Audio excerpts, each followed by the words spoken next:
सुप्रभात। मैं हूं जगेंद्र राणा। आज का हमारा आध्यात्मिक विषय है भक्ति और सेवा।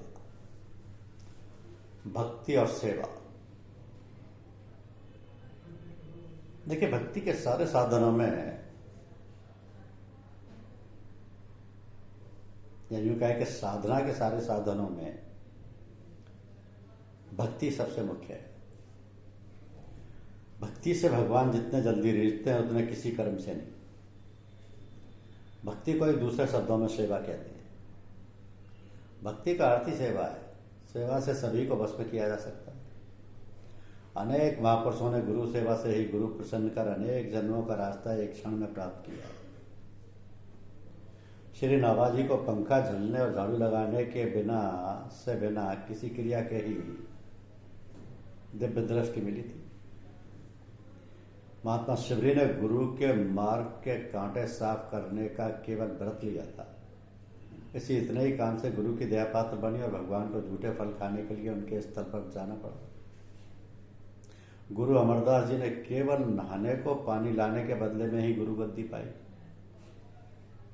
ऐसे अनेकों दृष्टांत हैं। सेवा से सभी कुछ मिल सकता है यदि वो गरज के साथ ना हो।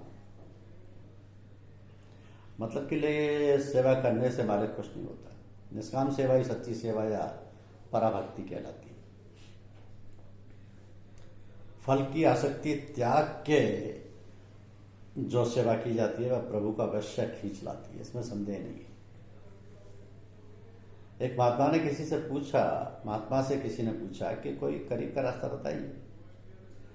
आप बोले, रास्ते सभी ठीक हैं, सभी वहां तक पहुंचाते हैं, यज्ञ तप योग सभी रास्ते हैं, परंतु सरल और समीप की राह सेवा है। मुमुक्ष को बेगरज होकर दूसरों की सेवा करनी चाहिए। ईश्वर सबसे बड़ी जल्दी दया करते हैं। बदला ना चाहे, प्रशंसा और प्रतिष्ठा की परवाह ना करे, कर्तव्य समझ के सेवा करता जाए। सबको ईश्वर रूप समझे, इससे नजदीक का रास्ता दूसरा नहीं है।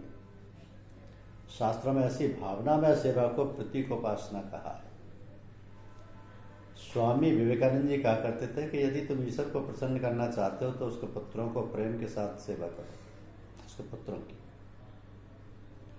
पुत्र की सेवा से पिता बड़ी जल्दी रिझता है। इससे सुगम दूसरा उपाय नहीं। परंतु हमारी क्या दशा है।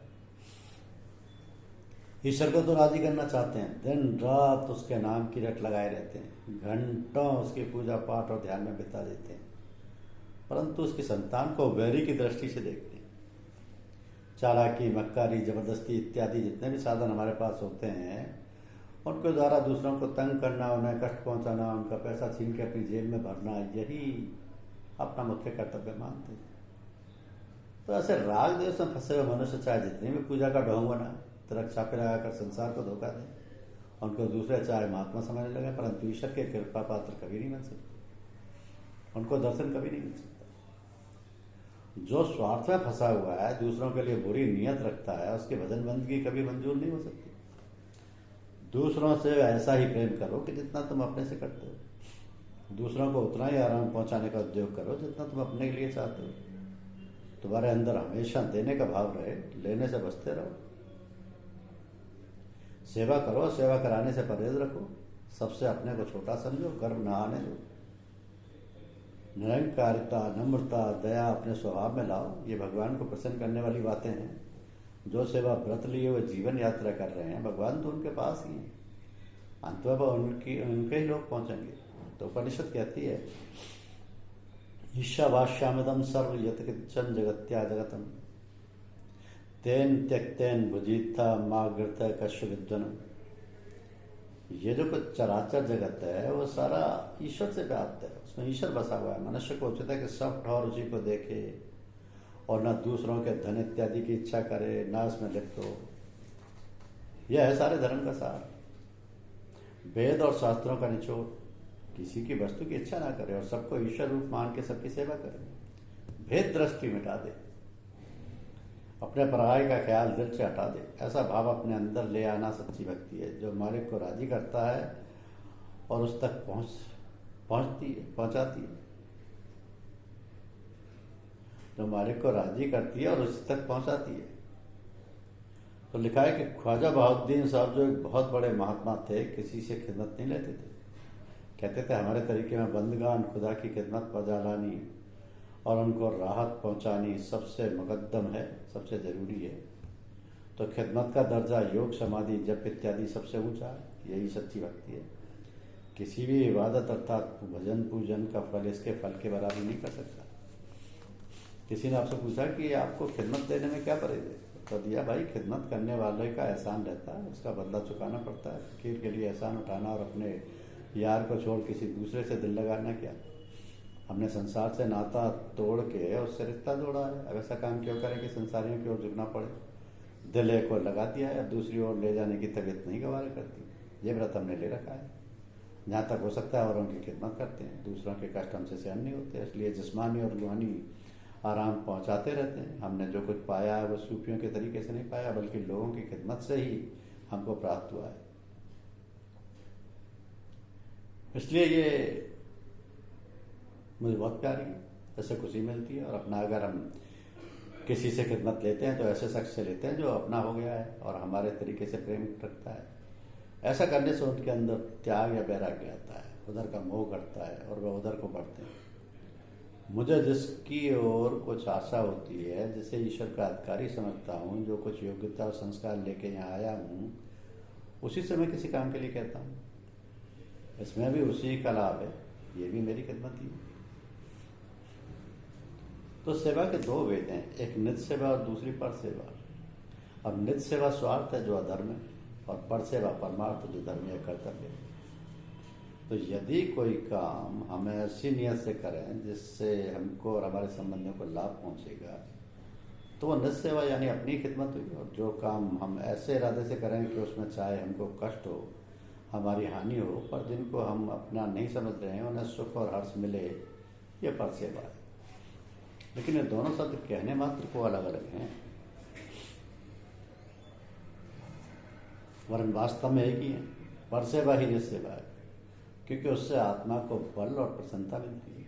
निज सेवा के अर्थ जो लोग ये जानते हैं कि चाहे दूसरों को कष्ट हो जाए पर अपना भला कर लिया जाए, ये मूर्खता है। इससे निज आत्मा संतुष्ट नहीं होती, उसकी अशांति और बेचैनी दूर नहीं होती। पराई सेवा करने वाले को उसी वक्त एक प्रकार की खुशी मिलती है। जिस काम में खुशी मिले वही आत्मा की सेवा या आत्मभक्ति है। पराई सेवा का आरंभ प्रथम गुरु से किया जाता है। मनुष्य को अभी अपने घर वाले कुटुंबी दिखाई देते हैं। अब एक इनसे भिन्न मनुष्य जिनसे ना कोई रिश्ता है, ना जात बरादरी का है, उसका प्रेम पात्र बनता है, स्त्रियों पुत्रों की तरह उसकी भी सेवा का भार वो अपने ऊपर लादता है, उनकी ही तरह उसको भी प्रेम भरी दृष्टि से देखता है, उसे अपना समझता है। बस यहाँ से ही परमार्थ के रास्ते की शुरुआत होती है। अभी तक उनका दिल अपने घर की चार दीवारी के अंदर कैद था, स्त्री बच्चों में फंसा था। अब आगे कुछ बढ़ के एक ऐसे मनुष्य के पास पहुंचा है जिससे संसारी कोई रिश्ता नहीं है, संसारी कोई लाभ भी उससे मिलने की उम्मीद नहीं है। केवल ईश्वर के लिए हम उसके पास पहुंचे हैं। ईश्वर से मिलने के लिए हमने उसका नाता जोड़ा है, उसे भी अपना प्रेम पात्र बनाया है। आरंभ में विश्वास और प्रतीति अधिक नहीं होती, पर आगे ज्यों ज्यों अभ्यास और परस्पर मिलाप या सत्संग से आंखें खुलती जाती हैं, उधर से मोह कम होता जाता है और उधर को बढ़ता जाता है। इस प्रेम और वैराग्य के वशीभूत हो शिष्य जब गुरु की निष्काम सेवा करने को तत्पर हो जाता है, गुरु के कष्टों को वो अपना ही कष्ट समझने लगता है, बिना बदला चाहे तन मन से गुरु की सेवा में जुट जाता है। तभी गुरु की दया उमड़ती है और उसे उठा के कहीं का कहीं पहुंचा देती है। तो सेवा भाव से, आज्ञा में चलने से किसी प्रकार भी गुरु को अपना बना लेना पड़ता है, तभी परमार्थ के गुप्त रहस्यों को पता मिल पाता है, तभी कल्याण का पथ शिष्य के लिए खुलता है। जितना जितना शिष्य उसके होता जाता है उतना उतना ही उसकी आकर्षण शक्ति के सारे रूप को आत्मा की ओर खींचता जाता है, अपनी आत्मा को विस्तृत बनाता है। अर्जुन को भगवान ने जब अनेक प्रकार का ज्ञान का उपदेश दिया, दिव्य दृष्टि देके जब आत्मदेश का अनुभव कराया, तो बड़ी प्रसन्नता हुई, अद्भुत आनंद में सराबोर हो गया। उस समय वो पूछने लगा, प्रभु आपकी इस महान पराविद्या के जानने का क्या उपाय है? तो उसको भगवान ने उत्तर दिया, तदित्थि प्राणी पातेन परिप्रश्नेन सेव्या उपद्ये दीक्षन्ति ते ज्ञानम ज्ञानी नस्तत्व दर्शन। बोले अर्जुन, इस विद्या की प्राप्ति के लिए किसी तत्वदर्शी महापुरुष के समीप जाए, सम्मुख पहुंचकर नम्रता से कपट व अहंकार त्याग के उनको मस्तक नवाए, सेवा सोना पसंद करे, फिर उनसे पूछे। जब वे प्रेम पूर्वक इस गूढ़ ज्ञान का उपदेश करते हैं तभी मनुष्य से जान सकता है, और कोई उपाय नहीं। तात्पर्य है कि अमैथुनी सृष्टि के समय प्रथम ज्ञान मनुष्यों को परमात्मा से मिलता है। उसके पश्चात मैथुनी सृष्टि का नियम ये है कि एक दूसरे से ज्ञान मिलता है। इसी ज्ञान चक्षु खोलने वाले और आत्मदेश के निवासी को हिंदुओं में गुरु और मुसलमानों में मुर्शिद कहा जाता है। ऐसे मुर्शिद कामिल के बगैर खिदमत किए आज तक ना तो किसी ने कुछ ले पाया और ना ले सकता है। प्रथम छल छिद्र छोड़ के नम्रता पूर्वक उसके समीप जाओ, प्रसन्न करने के लिए उसकी निष्काम सेवा करो, फिर अपना मतलब उसके सम्मुख रखो। ये 3 बातें भगवान बता रहे हैं। इसी का नाम गुरु भक्ति है। तो कबीर साहब कहते हैं कि दासा तन हृदय नहीं, नाम धरावे दास, पानी तज गए ओस को कैसे मिटे प्यास। दास तन हृदय बसे, गुरु चरणन आधीन, कहे कबीर सो दास है, प्रेम प्रीति लौली। फल कारण सेवा करे, तजे न मन के काम, कहे कबीर सेवक नहीं, चाहे चौगना दाम। सेवा फल मांगे नहीं, सेवा करे दिन रात, कहे कबीर ता दास पर, काल करे नहीं घात। सब कुछ गुरु के पास है, पाइए अपने भाग, सेवक मन का प्यार है, रहे चरण में लाग। गुरु की आज्ञा मान ले, सब कारज सिद्ध होए, अमर अभय पद पाइए, काल न व्यापे सोए। तू करे तो निकट होए, दूर दूर करे तो जाए, ज्यों गुरु राखे त्यों रहे, जो देवे सो खाए। साहब के दरबार में कमी काहू की ना आए, बंदा मौज न पावई, चूक चाकरी माए। तो कबीर साहब नहीं बल्कि सारे संत और सूफियों ने गुरु भक्ति पर बहुत जोर दिया। एक तरफ हिदायत है कि गुरु को शिष्यों से किसी प्रकार की सेवा नहीं लेनी चाहिए, तो दूसरी तरफ शिष्यों के लिए हुक्म है कि तन मन और धन से जैसे तुम अपनी और अपने घर वालों की सेवा करते हो, वैसे बिना गरज के आए गुरु की सेवा करो, ये तुम्हारा कर्तव्य है। जैसे कबीर साहब कहते हैं कि गुरु को ऐसा चाहिए शिष्य से कछु न ले, और शिष्य को ऐसा चाहिए गुरु को सर्वस्व दे। तो 2 प्रकार की बातें गुरु और शिष्य के लिए बताएगी। इसमें क्या रहस्य है? देखिए कि परमार्थ क्या है। केवल अहंकार या खुदी को दूर कर देना। गुरु में अगर अहंकार आ जाएगा तो वह पतित हो जाएगा, और शिष्य में आ जाएगा तो उसे दूर फेंक दिया जाएगा। इस अहम के तोड़ने के लिए ही दोनों को परस्पर सेवा वृत्ति बनना लाजमी है। जो गुरु अपने को सबका सेवक समझेगा, उसे बड़े होने का अहंकार आ ही नहीं सकता। दूसरे वह निर्भर रहेगा, इसलिए कि सेवा करने वाले का भी कुछ एहसान रहता ही है, और उससे आंख नीची करनी पड़ती है। समय पर उसका बदला चुकाना ही होता है, चाहे वो शरीर हो, चाहे वो शरीर या धन से हो, और चाहे आत्मकल्याण के रूप में हो। तो उस आत्मकल्याण के समय गुरु की अपनी गाड़ी रूहानी कमाई में हिस्सा देना पड़ता है। बिना ऐसा किए शिष्य का उद्धार नहीं हो सकता, और बिना उद्धार किए अगर गुरु चलता बनेगा तो उसे फिर सेवकों के कर्जे चुकाने के लिए संसार में जन्म लेना पड़ेगा, उसकी मोक्ष नहीं हो सकती। इसलिए बताया जाता है कि जहाँ तक हो सके दूसरों से सेवा ना लेनी चाहिए, ताकि वह अपने को खुद ही व अहंकार से और कर्जे से बचा सके, द्वंद्व होकर शरीर त्यागे। यह तो रही गुरु की बात। अब शिष्य का धर्म समझ कि शिष्य को इसलिए गुरु सेवा लाजमी है कि वह छल छिद्र रहित भाव सहित कोई किसी की सेवा करता है तो उस ऐसे सेवक की ओर सबका ही दिल खिंच जाता है, और उनमें परस्पर प्रेम उत्पन्न हो जाता है। यही नियम गुरु के लिए। गुरु से जब तक शिष्य के लिए प्रेम नहीं होगा, वो प्रवेश करके गुरु के लिए जब तक शिष्य के लिए नियम नहीं होगा, वह क्यों अपनी गूढ़ विद्या उसे देगा और क्यों उसके लिए परिश्रम करेगा।